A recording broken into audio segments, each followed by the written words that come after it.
हम महिलाओं को और जो कुछ भी दे, मगर हमें सेफ्टी नहीं दे सकता। कब ये कहने में हमें शर्मिंदगी होती है कि हम भारतीय है, हम भारतीय नारी है। पुरुष मतलब ये नहीं कि महिलाओं के साथ दरिंदगी करे। कौन समझाएगा? यहाँ पर पेरेंटिंग ठीक से होती है क्या? यहाँ पर स्कूलिंग ठीक से होती है क्या? स्कूल में ये सिखाया जाता है? और सरकार के मुंह से सब निकलेगा कि अमेरिका जैसे रोड बना देंगे, यूरोप जैसे इंफ्रास्ट्रक्चर बना देंगे, मगर ये कभी सुने हैं आप लोग कि महिलाओं को सेफ्टी के बारे में हम उस देश से सीख रहे हैं, वो देश ऐसा क्या करके रखा है क्या, जो एक वाक्य में कहा जाता है यूरोप की कंट्री महिलाओं के लिए बहुत सेफ है।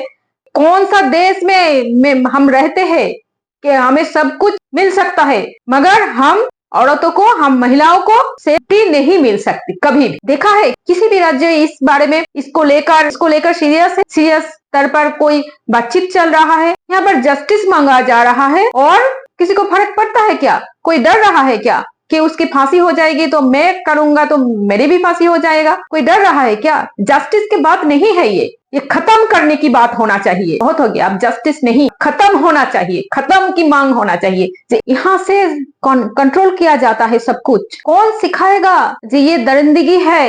अच्छा आदमी बनो, कौन सिखाएगा? उनका पेरेंट्स सिखाएगा या तो स्कूल में सिखाया जाएगा? दोनों स्तर पर काम हो रहा है क्या? कुछ दिखाई दे रहा है? पेरेंटिंग भी ठीक से हो रहा है, स्कूलिंग भी ठीक से हो रहा है। यहाँ पर धर्म धर्म धर्म हो रहा है। धर्म को लेकर यहाँ पर ज्यादा से ज्यादा लोग चिंतित है। धर्म कैसे बचाया जाए? औरत भाड़ में जाए।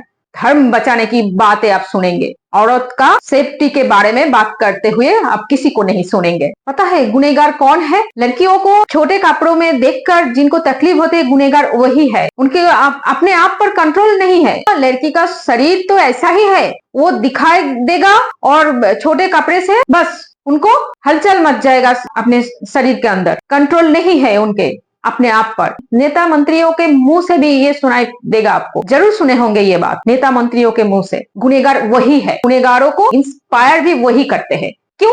आपकी नजर हर वक्त लड़कियों के ऊपर ही क्यों रहता है? आपकी नजर, अब लड़कों को संभालो। लड़कियों को हम देखेंगे, हम लड़की की तरह रहने दो। लड़कों को समझाओ, लड़कों को संभालो, शिक्षा दो, उन्हें अच्छी शिक्षा दो। प्रपोजल रखेंगे, कोई हाँ बोलेगा, वो आप उसके साथ आप जो चाहे मन चाहे कर सकते हो। जोर जबरदस्ती क्यों? अभी तक 2024 में है हम, अभी तो यही सिलसिला चल रहा है। जस्टिस चाहिए, सजा चाहिए।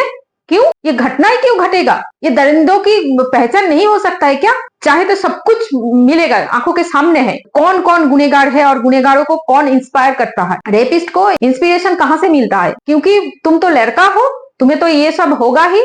लड़की दोषी है, वो छोटे कपड़े में निकलती है।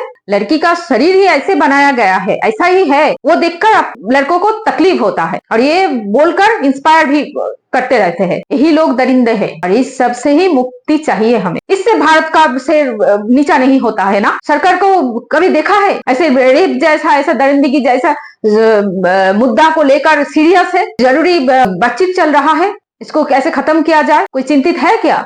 नहीं, क्योंकि ये औरतों का मामला है। ये पुरुष समाज कभी भी नहीं समझेंगे। बच्ची को नहीं छोड़ा जाता, इस देश में बच्ची तक को नहीं बख्शाया जाता है।